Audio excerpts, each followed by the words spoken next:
Hey, what's up, fam? This is Rick Brown Brady Fredericksen for the Ledger. Day one, NFL action here at Raymond James Stadium, and wasn't too cool for the Bucs.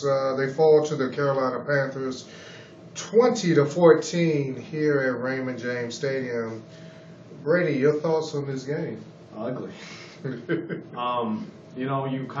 You can tell from the fans it was very much like a little bit of anticipation, wondering what are we going to see, because this team had kind of not really shown its true form to this point. And, I'm sure people were optimistic that the defense was going to be better and the offense was going to be better, and I guess really neither was better. But specifically, I think the big thing was the offense. It was just how off everybody felt and how just off schedule Carolina had everything, running game, Josh McCown, everybody.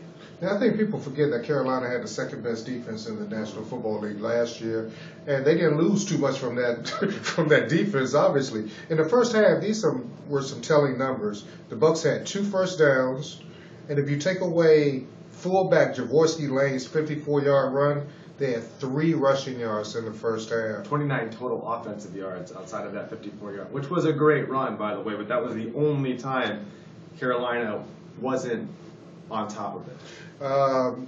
The sad thing, I think, for Buccaneer fans was that Carolina didn't have Cam Newton.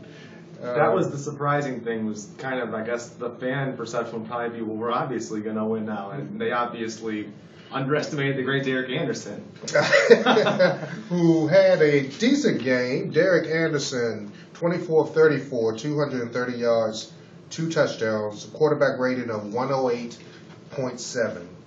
Found out he was starting last night after Ron Rivera had told Cam Newton he wasn't, in which apparently, according to Rivera, Newton was not happy about that. But you could tell that by game time today that Cam Newton was out there running around and stuff, and it didn't really matter who was at quarterback because the Bucs weren't stopping much. The defense didn't play that bad, I don't think. They gave up 334 total yards.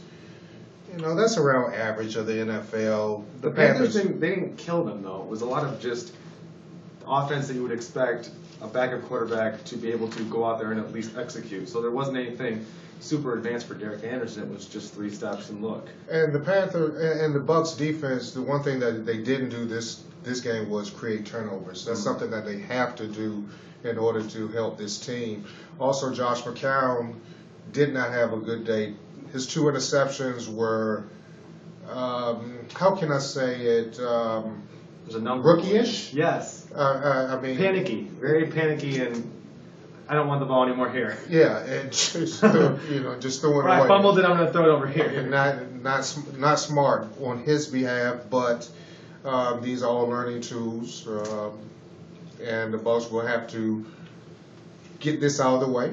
Have to forget it, shake it off, and they have the St. Louis Rams coming in next week. Another backup quarterback. Quarterback to worry about. Another thing that hurt about this game, not only that they lost a home game against a division foe, the defending NFC South champions guy, but the injuries. First half injury to Logan Mankins. Not sure the extent of that injury yet, but he did not return. Also, Mike Jenkins, who missed most of camp with a hamstring injury, played sporadically, injured himself in the second half, and did not return.